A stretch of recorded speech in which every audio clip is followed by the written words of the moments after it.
Supreme court में कहे जज साहब पगला गए का, ये पर्सनल लॉ का मैटर है 3 तलाक, आप कहां से इसमें घुस जाएंगे। तो सुप्रीम कोर्ट ने मौलाना लोग को झाड़ दिया, कहा कि आप खान सर का क्लास नहीं किए हैं। ध्यान के बारे में एक शायर ने क्या कहा कि तुम्हारी हर तकलीफों का मैं एक मुकम्मल जवाब हूं, कभी वक्त मिले तो मुझे पढ़ना, मैं भारत का संविधान हूं। सैल्यूट करते हैं उन संविधान बनाने वालों को जिन्होंने इतना मजबूर किया। और याद रखिए, ये जो नेता है ना, जो संसद में बैठे रहते हैं, बेच दिए रहते हैं आपको। ये जो संविधान है ये उन्हें रोक के रखा है, तुम बेच नहीं सकते हो। अगर आप ईमानदार समझते हैं तो वाकई समझिए कि जो संविधान बनाने वाले थे वो ईमानदार थे, वरना इन लोग को अभी दे दिया जाता तो बेच खा जाते सब।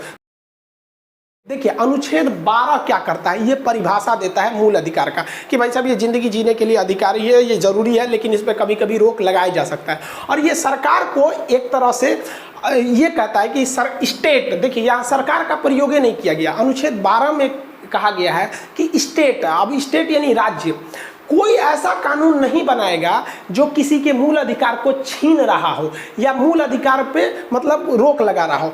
वो स्टेट ऐसा कभी कोई कानून नहीं बनाएगा। लेकिन स्टेट जो है वो लोगों के अंदर कानून का डर बनाने के लिए कुछ नियम कानून जरूर रखेगा। तब यहाँ बात हो गया स्टेट में कौन स्टेट, गुजरात महाराष्ट्र की कौन। तब यहाँ स्पष्ट बताया गया कि देखिए स्टेट का मतलब है कि central government, state government, local authorities. Local authority जैसे मतलब आपकी मुखिया हो गए लोग, मेयर हो गए लोग, जैसे बंबई का देखिए ना बीएमसी, कंगना रनौत की बिल्डिंग के ऊपर बुलडोजर गिरा दिया। ये राजनीति की वजह से न हुआ है भाई, आप उसका नक्शा थोड़ा इधर उधर था तो आप उसको 24 घंटा का अल्टीमेटम देके घर ही तोड़ दीजिएगा। तो ये हालांकि उनको पावर है, थोड़ी भी गलती करिएगा तो है, लेकिन ऐसा भी नहीं करना चाहिए। तो अनुच्छेद 12 क्या कहता है कि जिनको पावर है वो अगर मान लीजिए पावर नहीं देगा तो जिसका मन जैसे घर बना देगा, सड़किए पे कोनो घर बना देगा, पता चला ये और चाचा है ये और बड़का पापा घर बना के सड़किया पे ऊपर से मिला देगा और नीचे से कोनो हैवी ट्रक जाएगी तो लड़ जाएगी। तो क्या उसके लिए सेंट्रल गवर्नमेंट आएगी, गली गली खोजेगी कौन घर ठीक है कि स्टेट गवर्नमेंट। तो उसके लिए लोकल बॉडीज बनाएगी। गाँव है तो मुखिया, बड़ा शहर है तो चेयरमैन या मेयर, तो वही होता है लोकल गवर्नमेंट, इनको पावर है। अब पता चला पावर, देखिए सरकार जनता पर दबाव बनाना भी जरूरी है, नहीं तो अराजकता आ जाएगी। जैसे बिजली बिल है, पता चला बिजली बिल ऐसे उखाड़ लीजिए, ऐसे टोका फंसा लीजिए, बिजली बिल मत दीजिए। अब क्या है कि अगर हम बिजली बिल को अधिकार नहीं देते बिजली बोर्ड को, तो फिर हमको कुछ दबाव ही नहीं बना सकती थी। तो बिजली बोर्ड भी बना सकती है, ओएनजीसी भी, अन्य बहुत सारी ऐसी चीजें हैं जिनके पास कुछ अधिकार है, वो जनता पर दबाव बना सकते हैं। तो ये अनुच्छेद 12 यही कहता है कि व्यक्ति का मूल अधिकार है, उसे अन्यथा या कोई बिना वजह आप छीन नहीं सकते हैं। लेकिन समाज को एक अच्छे ढंग से नियम कानून से चलने के लिए कुछ आप नियम कानून बना सकते हैं। कौन बना सकता है, तो वो स्टेट बना सकता है। संविधान स्टेट किसे कहता है, तो सेंट्रल गवर्नमेंट, स्टेट गवर्नमेंट, ये सबको वो जैसे एयरपोर्ट अथॉरिटी, एयरपोर्ट अथॉरिटी भी अपने आप में एक स्टेट है। जहाँ एयरपोर्ट रहता है वहाँ आपकी जमीन है ना, तो 5 तल्ला घर नहीं बना सकते हैं वहाँ पे, क्योंकि जहाज जो आएगा ना तो घर में चारों ओर घर बना देंगे तो पायलट खोजेगा कहाँ उतारे, तो दूसरा का कह गए महाराज पीछे चल गया, नहीं बना सकते हैं। तो कुछ अथॉरिटी देना जरूरी है। तो स्टेट का मतलब ये मत समझिएगा यूपी बिहार है, ये संविधान की भाषा थोड़ी अलग होती है। तो ये हो गया हमारे संविधान का अनुच्छेद 12। अब अनुच्छेद 13 ये बहुत जरूरी है। अनुच्छेद 13 क्या कहता है, ये अल्पीकरण कहता है। अल्पीकरण को इंग्लिश में कहता है डेगोरेशन। ये डेगोरेशन क्या है, कहता है कि हमारा मूल अधिकार जो है बहुत अच्छा है, लेकिन अगर हमारे मूल अधिकार से, हमारे अधिकार से किसी दूसरे को तकलीफ होता है तो फिर वो हमारा मूल अधिकार नहीं है। जैसे हमें अभिव्यक्ति की आज़ादी, हम कुछ भी बोल सकते हैं, तो कोनो को गरिया देंगे भाई, हमारी आज़ादी, हम कुछ भी बोले तो उसकी भी तो आज़ादी है भाई, शान से जिंदगी जिए। तो हमारा ये अनुच्छेद 13 कहता है आपके अधिकार को घटा दिया जाएगा। कब घटाया जाएगा, जब वो असंगत हो जाएगा। असंगत मतलब क्या होता है, इनकॉन्सिस्टेंट। अब ये इनकॉन्सिस्टेंट मतलब क्या होता है, असंगत, दूसरे को तकलीफ पहुंचाने वाला ना हो। अब हमें जैसे हमको अधिकार है हम गाड़ी चलाएं, कोई घर में चला दे घुस जाओ, हमारा अधिकार है कि हमें चारों ओर घूमने की स्वतंत्रता है। तो किसी के बेडरूम में घुस जाओ, कह कुंची कर रहे तुम, तो ऐसा थोड़ी ना हो सकता है भाई। तो यही कहता है कि आपकी आजादी है, लेकिन याद रखिएगा ये आजादी तब तक ही है जब तक दूसरे को तकलीफ नहीं पहुंचे। अब इसमें एक चीज ध्यान से समझिए, हमारा संविधान जो लागू हुआ था वो 26 जनवरी 1950 को लागू हुआ।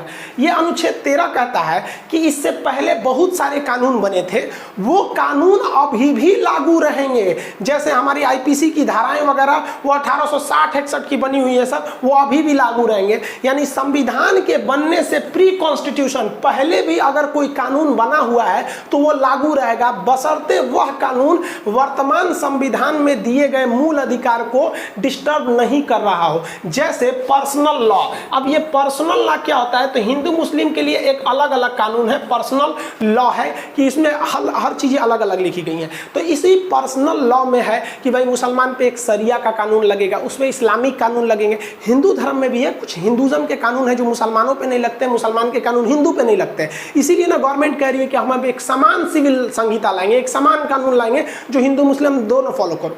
अब इसी पर कहा गया है कि जैसे पर्सनल लॉ, चलिए अच्छा है, ये इसमें कोई छेड़छाड़ नहीं करेगा। तो अनुच्छेद 13 कहता है कि पर्सनल लॉ में छेड़छाड़ नहीं किया जाएगा। अब इसी पर्सनल लॉ में था 3 तलाक। अब 3 तलाक में सायरा बानो ने केस कर दिया सुप्रीम कोर्ट में। अब सायरा बानो केस किया तो यहाँ से मौलाना लोग पहुँच गए सुप्रीम कोर्ट में, कहे जज साहब पगला गए का, ये पर्सनल लॉ का मैटर है 3 तलाक, आप कहाँ से इसमें घुस जाएंगे। तो सुप्रीम कोर्ट ने मौलाना लोग को झाड़ दिया, कहा कि आप खान सर का क्लास नहीं किए हैं। समझिए कैसे कि पहले ये पर्सनल लॉ 1937 में बन गया था, मतलब ये 3 तलाक का नियम जो था, तलाक के बिद्दत 1937 से चलते आ रहा है, संविधान से पहले। तो सुप्रीम कोर्ट ने कहा कि आप खान सर का क्लास देख लीजिए, उसमें स्पष्ट बोला गया है कि संविधान के पहले के बनाए गए सारे नियम कानून रहेंगे बशर्ते वो किसी के अधिकार को न छीन रहे हो। तो 3 तलाक जो है वो पुरुष को अधिकार दे रहा है, लेकिन इस अधिकार में न जाने कितनी महिलाओं की लाइफ खराब हो जा रही है।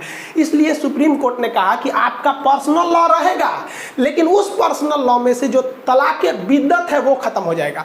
अब देखिए, जनता को लग रहा है 3 तलाक खत्म हो गया, अभी भी है। तलाक 3 टाइप का था, तलाक हसन, तलाक अहसन, तलाक बिद्दत। तो तलाक बिद्दत जो था वो असंवैधानिक था, उसे दिया गया है, खत्म किया गया, न कि 3 तलाक है। ये आगे अनुच्छेद 25 में समझाएंगे, अभी तो अनुच्छेद 13 है। यानी ये जैसे पहले देखिए, पहले कानून था, एक एजुकेशन एक्ट आया था भारत में कि जो छोटे जाति के लोग रहेंगे, दलित रहेंगे, वो क्लास में घुस के नहीं पढ़ेंगे, वो बाहर पढ़ेंगे। अब आप बताइए, आज वो कानून पहले जो था अभी लागू रहेगा, खत्म कर दिया गया। तो ये अनुच्छेद 13 यही कहता है कि पहले के कानून जितने भी हैं वो लागू रहेंगे बशर्ते अभी के कानून को वो तकलीफ नहीं पहुंचा रहे हो। तो ये 13 बहुत जरूरी है। और ये कहता है कि सरकार भी ध्यान रखेगी कि बाद में भी ऐसा कोई कानून ना बनाए जो उसके मूल अधिकार को छीन रहा हो। अब पता चला सरकार बाद में कानून बना देती है कि आप चारों ओर नहीं घूम सकते हैं, सरकार पे सवाल नहीं उठा सकते। तो कहे सरकार ये न पढ़ रहे हो अनुच्छेद 13 कि आप न पहले का ऐसा कोई कानून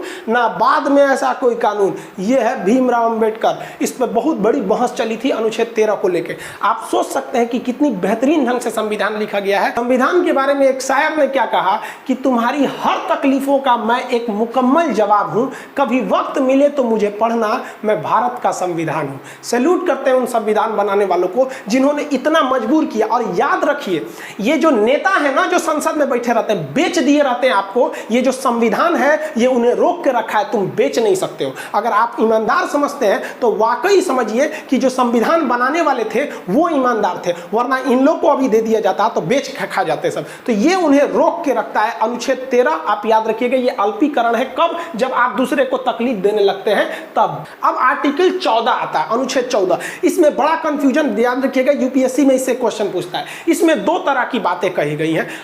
एक कहा गया है कि कानून के समक्ष समानता, यानी कानून के आगे सब बराबर है। इसीलिए कानून पे देखेंगे ना, एक पट्टी लगा रहता है, औरत पे तलवार ली रहती है, तराजू, कहती है कि हमारे आंख पे पट्टी है। अब तुम आगे राष्ट्रपति हो कि चपरासी हो, ऊंचे जाति के हो, दलित हो, मुस्लिम हो, जैन हो, कोई मतलब नहीं, गलती किया छपाक दे काट देंगे।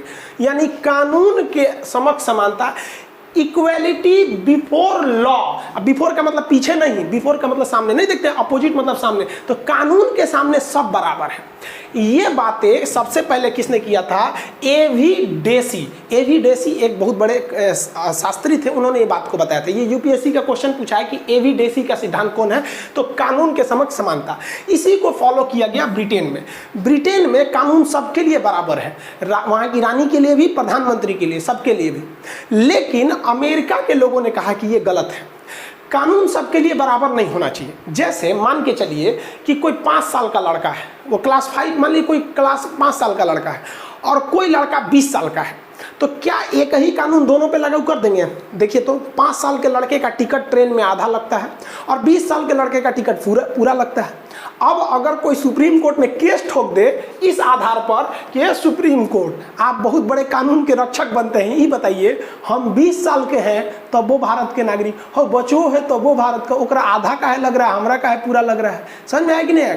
तो यही कहता है कि देखिए अमेरिका के संविधान में क्या कहा है, कानून का समान संरक्षण, यानी अगर आप बड़े हैं या छोटे हैं, अगर कोई गलती कर दिए हैं तो सजा आप दोनों को बराबर मिलेगी, लेकिन कुछ हद तक आपको अलग देखा जाएगा क्लासिफिकेशन के नाम पर। जैसे भारत में महिलाओं को फांसी नहीं लगी अभी तक, कुछ डिफ्रेंसिएशन करना ठीक है।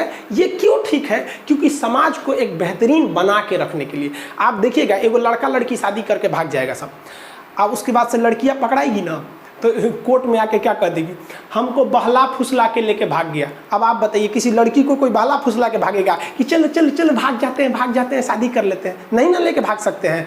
ऐसे कोई लड़की को लेके भागेगा, और देखो कौआ कौआ कौआ, अरे बहलाया फुसलाया किसको जाता है? जिसके पास बुद्धि नहीं है। तो हमारा कानून कहता है कि देखिए समाज को बेहतर बनाने के लिए ज़रूरी नहीं कि सब पे कानून बराबर लगे, किसी पे थोड़ा सख्त कर दीजिए, किसी पे कम कर दीजिए। इसका मेन मकसद है हिंदुस्तान को अच्छा रखना, इसीलिए इसको लाया गया है कि थोड़ा बहुत ऊंच नीच हो जाता है। देखिएगा लड़का लड़की अगर भाग जाएगा ना तो कोर्ट में लड़का का कोई ज़्यादा वैल्यू नहीं दिया जाएगा, लड़कियाँ जो कहेगी वो सही हो जाता है। इससे क्यों रखा गया इस चीज़ को? ये एक तरह से ज़रूरी भी है, क्योंकि ज़्यादा अगर बराबर कर देंगे ना तो फिर समाज में एक डिसबैलेंस हो जाएगा। आप देखिए कि राष्ट्रपति और राज्यपाल जो है इन पर कानून नहीं लगता है, समान नियम नहीं लगता है। राष्ट्रपति मर्डर भी कर देगा ना तो उसे आप सज़ा नहीं दे सकते हैं, राज्यपाल मर्डर भी कर सकता है तो उसे सज़ा नहीं दे सकते हैं। हाँ, आप उस पर फाइन लगा सकते हैं, यानी उस पर फौजदारी का मुकदमा नहीं लगा सकते हैं, आप दीवानी यानी सिविल मामला दंड लगा सकते हैं, कुछ मतलब कंपनसेशन जुर्माना लगा दीजिए। इसका एक और रीजन है, आप राष्ट्रपति को कह दिए कि इसको 10 साल का जेल होगा, कोई दिक्कत नहीं, राष्ट्रपति को अधिकार अनुच्छेद 71 के तहत तो माफ़ कर लेगा। सुप्रीम कोर्ट में 10 साल मुकदमा चलेगा, इनको 20 साल का सजा हुआ, एक बार साइन करेगा, मैं अपनी सारी सजाओं को माफ़ करता हूँ, जा माफ़ कर लेगा वहाँ पर। और राज्यपाल को भी अगर आप सजा दीजिएगा तो उसको अधिकार है 162 के तहत। तो देखिए संविधान वाला कितना होशियार था सर, कहा कि जो है अपन सजा माफ़ कर लेगा, 300 में मुकदमा चलाने भी ना क्या जरूरत है।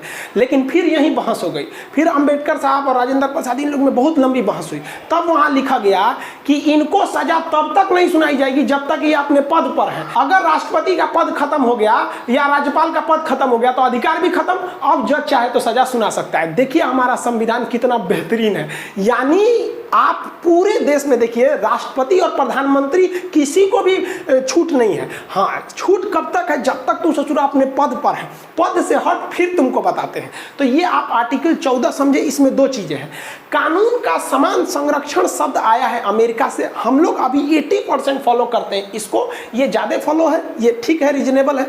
और कानून के समक्ष समानता जो है वो विधि के समक्ष या कानून के समक्ष समानता, ये ब्रिटेन से आया है, इसे हम लोग 20% फॉलो करते हैं। ये याद रखिएगा, ये यूपीएससी में कई बार